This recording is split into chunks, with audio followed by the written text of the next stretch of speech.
3个大的原则，为什么你应该要跟台湾的女生结婚。我现在跟你们说了，我认识我老婆之前，我是一个 loser， 真的是一个 loser。你们男人不要骗我说，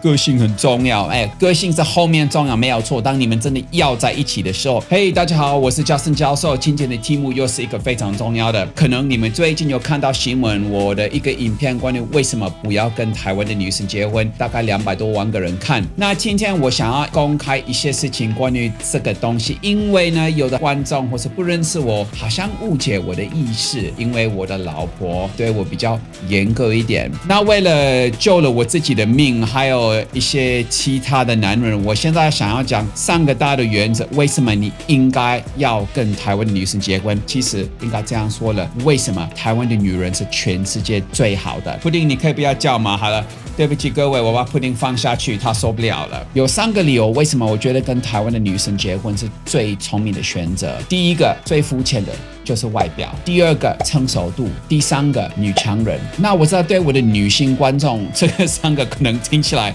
不是这么的理想。我们先讲关于外表这件事情好了。依我个人的看法，只有你有 XY 的染色体，你大致上看到台湾的女生，你就会觉得说，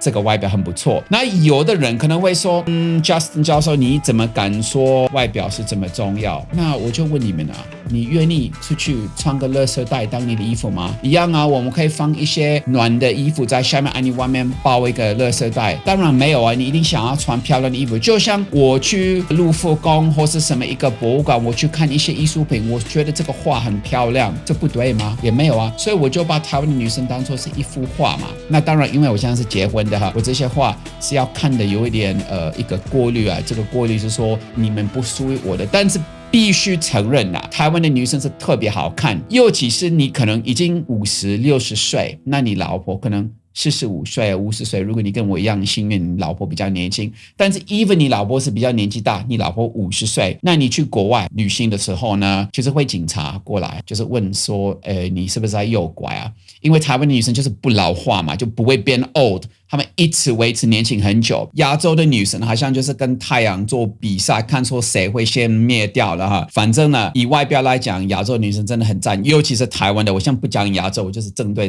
台湾的。所以这个是一个肤浅的东西。但是你第一个印象，你看到一个人，一定是先看他的外表嘛。你不是先说，哇，你的个性多好，没有啊。你是先要看上他，然后你才认识他。你们男人不要骗我说，个性很重要，个性是后面重要，没有错。当你们真的要在一起的时候，但是之前就是外表。依我个人的看法，这真的是我很个人。比如说我去国外，我去南非啊、美国是哪里啊，我走在路上，可能每20个女生有1、2个长得还不错。但是在台湾，你走在路边，大概最起码有3个或4个算是美丽的。我知道这个听起来很吓了，但是这是一个事实。所以外表来讲哈，我觉得我下辈子可以当一个男人，我还是会选择跟台湾的女生在一起。如果我有这个选择，所以不管是男生女生，有台湾的女生在旁边最好了。好了，我知道你们应该可能会说，Justin 你是不是想要就是补救你自己？因为上次那边没有这是我真心的想法。毕竟我对外国的女生没有那么熟悉，交往的经验不是这么多。但我自己发觉，当我回去的时候，如果我遇到一个女生，现在是说以前呢，还没有结婚之前，如果我遇到一个女生，我觉得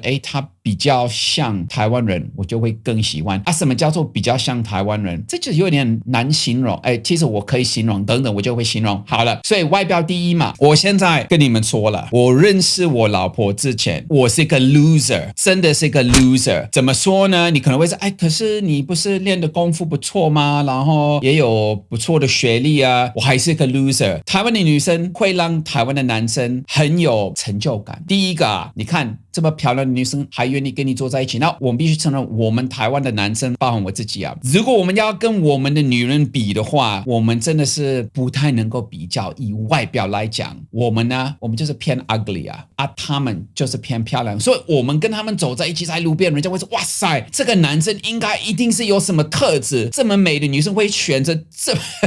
好了，夸张了一点呢，但你们懂我的意思吗？而且我们男人我们都知道我们走在路边，有那个很漂亮的女生，这样漂亮的嫂子在你旁边那就很有面子嘛。而且今天又是你的老婆，那就更有面子吧，因为人家一定会觉得说，这个男人虽然说他长得有点外调，但是他一定是很有什么功夫的，这个我们就不要讲嘛。第二个成熟度，我的经验是这样啊，我已经走在这个世界好几年了哈，但是虽然说我走了好几年，我通常会发觉，比如说我老婆她比我年轻很多，非常的多，可是我个人是觉得她的成熟度说实在是比我的高，她很稳，她的个性很平，而且相当多的台湾的女生是这样，我不是只有说她，我发觉台湾的女生的稳定性哈，大概差不多24岁以后，我就会觉得她们的稳定性是非常的高，还是会有一些意外的，但今天我不是讲意外的，我是以我的经验来说了。我发觉这些女生第一很顾家庭啊 ，even 她们自己很累，上班的很辛苦，她们就是愿意去为了她们的家庭做一堆的事情。我个人是不想啊，我回来我就是想要坐在那边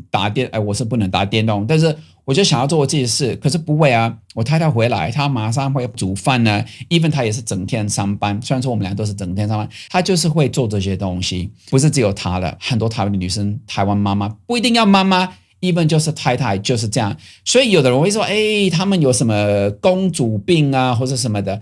当然会有这种的女生，但是这个并不多。那还有讲关于这个公主病啊，身边有一些女生跟我说过这一句，我觉得很有道理，其实很聪明。如果人家是愿意把你当作是她的公主，那你干嘛当她的奴隶？为什么要当奴隶？为了什么？没有必要啊。如果人家可以对你好，那你就选择那个人会对你好。当然，在感情一定是有互相的，但基本上我是觉得台湾的女人付出很多，我会讲牺牲他们自己。那我知道你们，尤其是我女生的观众可能会觉得说，我不喜欢这个牺牲的字，但是这是一个赞美，因为牺牲你自己的享受，为了帮助别人，所以我是觉得台湾的女生真的比较成熟。我们男生呢，在20岁、25岁我们还在玩呢，30岁可能还在玩，有的甚至男生还到50岁还在玩，因为头脑不清楚。可是台湾的女生大部分是不会这样子，他们就是觉得，我该稳定了，然后为了我的家庭付出。如果你这个男人看得出来你做多少个东西，他没有真的珍惜你的话，我建议你好好的跟他沟通一下哈。但记得这个不是跟什么情绪勒索什么关系，我给你多少，所以你要给我多少，没有。在感情里面一定是有一个 give and take， 这个 give and take 是我们互相评估。比如说我太太知道我很忙，因为我要做很多的研究，还要拍 YouTube， 那她就回到家里，她自己已经上班一整天，就像我讲的，她去煮饭或是做一些事情，这个 give and take 我看到她做这些事情，那我就会更努力啊。所以可能是她自己太聪明了吧。 Anyway， 成熟度第二。第三，女强人。其实讲关于女强人这件事情，个人是认为如果男方是可以做所有的事情，为了家庭针对经济，这可能是最好，这样至少女人可以待在家里带小孩。但是请注意，我不是说他们一定要这么做哈，你们不会抓到我这样子哈。我就是说是会比较理想对小孩子哈，就是可以跟妈妈有多一点的互动，当然也是要跟爸爸有互动。可是大部分我身边我所认识的台湾的女生，她们可能是在照顾家庭，然后也是做的蛮厉害的工作啊。我说厉害的工作，只要你要在外面很辛苦的赚钱，为了你的家庭，然后回来还要照顾你的小孩，是不是男生是比较自私一点哈？我们可能会觉得，我已经在外面工作了，那我回来我想要休息。我不是说所有男生，而且如果你是在看这个影片，你是我的观众，你是我的订阅者的话，你绝对没有这些毛病啊！如果你有这个毛病的话，你赶快订阅，你的毛病就会改过来，然后你就可以认识一个很赞的老婆，跟我的一样。那我还有一个例子，像我的老婆她每一天晚上回来，她一定会打电话给她妈爸，大概晚上8点半的时候。我是不知道为什么他们家的感情有这么的好啊，这个可能是因为她爸爸的关系，所以呢，她打给她爸妈，她都一定是会为了他们去做一些事情，她不是会忽略我，对啊，而且有时候我蛮开心的，她打给他们，这样我就不需要跟她讲话太多。没有，老婆爱你哦。意思是说她一定会去问她妈妈爸好，而且甚至像我举一个例子她会去买那个什么麝香葡萄，那个葡萄很贵啊，那个一串要1000块。我直接跟她说，你不让我买 PS5，可是你买一串1000块的葡萄，他们吃这个葡萄干嘛？说就给他们一个经验嘛，就让他们试试看，所以他们对他们特别好。而且我有时候我晚上都觉得很好笑啊，因为他在跟他爸爸聊天，我老婆很喜欢跟他爸爸聊天，几乎每次都大概聊个几分钟爸就会跟他说，你明天要几点上班